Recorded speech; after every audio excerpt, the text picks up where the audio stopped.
Assalamualaikum warahmatullahi wabarakatuh. Perkenalkan, nama saya Trasta Tegar Widiwardika dengan NIM 2512525548. Di sini saya akan mempresentasikan tentang kimia organik bab lipid. Untuk pendahuluan, definisi lipid adalah kelompok senyawa organik heterogen yang terdapat di alam beserta bersifat hidrofobik atau tidak larut air, namun larut dalam pelarut organik nonpolar seperti ether, kloroform, dan benzena. Sifat hidrofobik ini disebabkan oleh dominasinya ikatan hidrokarbon nonpolar dalam struktur molekulnya. Untuk karakteristik kimiawinya, secara kimiawi sebagian besar lipid merupakan senyawa ester yang terbentuk dalam asam lemak atau gugus asli dengan rumus umum RCO, di mana atom karbon dan oksigen dihubungkan oleh ikatan ganda serta memiliki berbagai jenis alkohol atau seperti gliserol dan sphingosine. Di dalam cairan tubuh, karena sifatnya tidak larut dalam air, lipid berikatan dengan protein spesifik atau aproprotein yang membentuk kompleks lipoprotein agar dapat ditransfer ke seluruh jaringan tubuh. Untuk jenisnya itu berdasarkan struktur kimia dan komposisinya. Komposisi penyusunnya, lipid dapat diklasifikasikan menjadi beberapa kelompok utama. Yang pertama ada lipid sederhana atau simple lipid. Lipid sederhana adalah ester asam lemak dengan berbagai gugus alkohol yang terbentuk melalui kondensasi. Untuk contohnya itu pada lemak atau minyak atau trigliserida atau triacylglycerol, terdiri dari satu molekul gliserol atau alkohol berkarbon 3 dengan 3 gugus hidroksil yang masing-masing mengikat 3 molekul asam lemak yang dihubungkan oleh ikatan ester antara gugus hidroksil OH gliserol dan gugus karboksil COOH asam lemak. Lemak jenuh saturated tidak memiliki ikatan nangkap pada rantai karbonnya, umumnya berwujud pada suhu kamar. Lemak jenis ini memiliki titik leleh yang cenderung tinggi, contohnya lemak hewan. Yang kedua, lemak tak jenuh atau unsaturated memiliki satu atau lebih ikatan nangkap, memiliki titik leleh yang lebih rendah sehingga berwujud cair pada suhu kamar, contohnya minyak nabati. Untuk contoh yang kedua ada lilin atau waxes, ester lemak berantai panjang, umumnya C14 hingga C30 dengan alkohol monohidrat berantai panjang atau bukan gliserol, contohnya beeswax atau lilin lebah. Secara umum struktur kimianya terdiri dari 2 rantai karbon di kedua sisi gugus ester.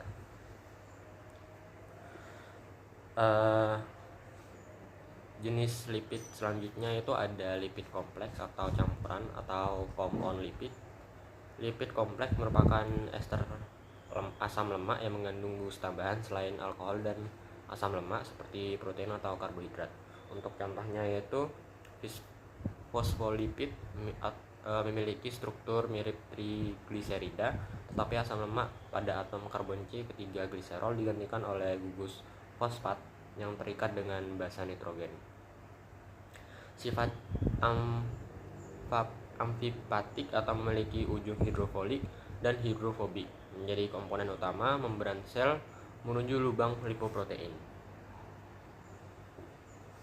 Untuk jenis lipidnya yang kedua yaitu glikolipid, lipid yang mengandung gugus karbohidrat seperti glukosa atau galaktosa yang tidak memiliki gugus fosfat atau banyak ditemukan di jaringan saraf. Yang ketiga ada lipoprotein, kompleks makromolekul antar lipid atau trigliserida dan kolesterol isolipid dengan protein atau apoprotein.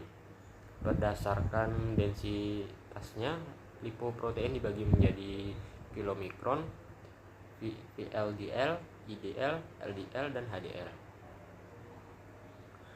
Selanjutnya jenis lipid yaitu turunan lipid atau derivat lipid, senyawa yang dihasilkan dari hidroksilis lipid sederhana atau kompleks yang masih mempertahankan sifat fisik khas pada lipid. Contohnya yang pertama adalah lemak bebas atau free fatty acid atau FA, rantai hidrokarbon panjang dengan gugus karboksilat COOH di ujungnya. FFH merupakan satu-satunya jenis lipid yang langsung dioksidasi di mitokondria untuk menghasilkan energi. Yang kedua ada steroid atau sterol, Senyawa lipid turunan yang tidak mengandung asam lemak melainkan memiliki struktur inti berupa 4 cincin atau steroid. Tugas cincin sikloheksana atau cincin A, B, dan C yang memiliki 6 atom karbon, dan 1 cincin siklopentana atau cincin D yang memiliki 5 atom karbon serta kas dipadukan dengan gugus hidroksil atau alkohol. Contoh utamanya adalah kolesterol.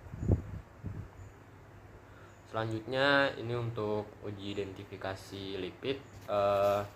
Yang pertama ada uji kelarutan lipid atau lipid solubility test. Prinsip kelarutan lipid ditentukan oleh sifat polaritas pelarut atau like dissolvent like.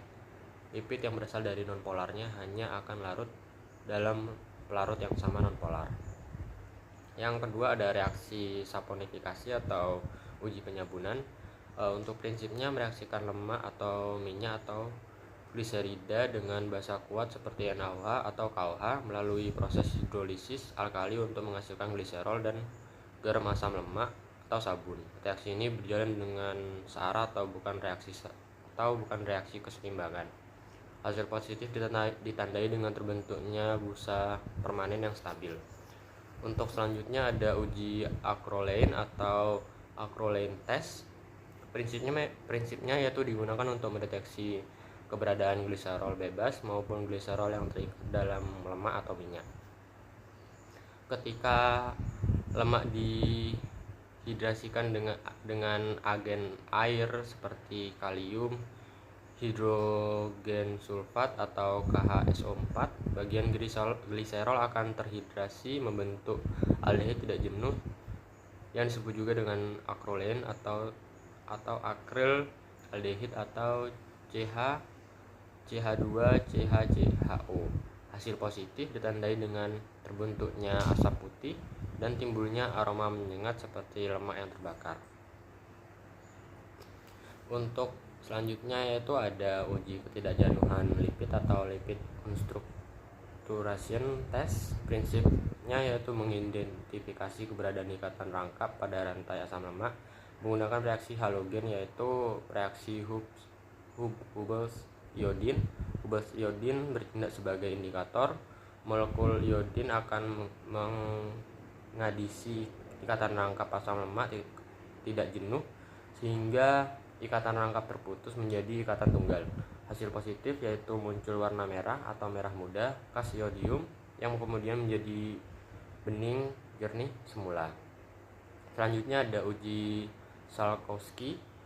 Prinsipnya yaitu mengidentifikasi keberadaan kolesterol secara kualitatif dalam sampel. Kolesterol dilarutkan dalam kloroform anhidrat lalu ditambahkan asam sulfat atau H2SO4 pekat dengan volume sebanding. Asam sulfat di sini berfungsi memutuskan ikatan ester lipid. Hasil positif, lapisan kolesterol di bagian atas tabung akan berubah menjadi merah, sedangkan lapisan asam sulfat di bagian bawah akan berubah menjadi kuning dengan fluoresensi hijau. Selanjutnya ada uji ketengikan atau rancidity test. Prinsipnya yaitu mengidentifikasi kerusakan atau ketengikan pada lipid yang disebabkan oleh proses oksidasi lipid. Oksidasi dipicu oleh penambahan asam HCl yang mendonorkan ion hidrogen memecah unsur lemak menjadi radikal bebas yang sangat reaktif dan membentuk senyawa peroksida di tahap akhir. Pengujian menggunakan kertas saring yang dicelupkan ke larutan poloroglukinol sebagai penanda bercak.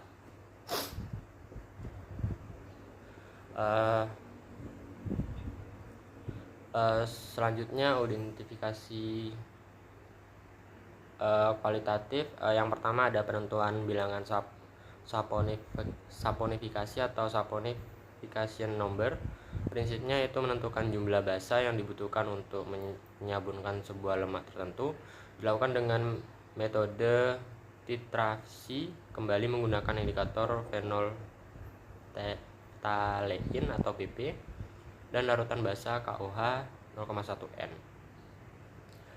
Indikator PP akan menunjukkan perubahan warna dari tidak berwarna atau kondisi asam menjadi warna merah muda topping pada titik akhir titrasi yang bersifat basah. Yang kedua ada penentuan bilangan iodium atau iodine value. Prinsipnya itu mengukur derajat ketidakjenuhan asam lemak secara kuantitatif. Bilangan iodium dinyatakan sebagai jumlah garam iodium yang dapat diserap oleh 100 gram lemak untuk direaksikan pemutus ikatan rangkap atau saturation atau kejenuhan. Semakin besar ikatan rangkap,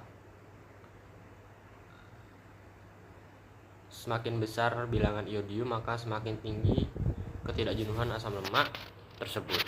Selanjutnya ada uji Lieberman atau kuantitatif kolesterol. Prinsipnya itu reaksi kuantitatif untuk mengukur kadar kolesterol ketika asam sulfat atau H2SO4 pekat ditambah dalam campuran kolesterol kloroform dan asam asetat glasial. Molekul air dipindahkan dari gugus C3 kolesterol kemudian teroksidasi membentuk senyawa 3,5-cholestadin yang mengalami polimerisasi menghasilkan senyawa yang kompleks berwarna hijau yang pekatnya sebanding dengan konsentrasi kolesterol. Baik, ini untuk jurnalnya. Baik, terima kasih. Mohon maaf jika ada kesalahan. Assalamualaikum warahmatullahi wabarakatuh.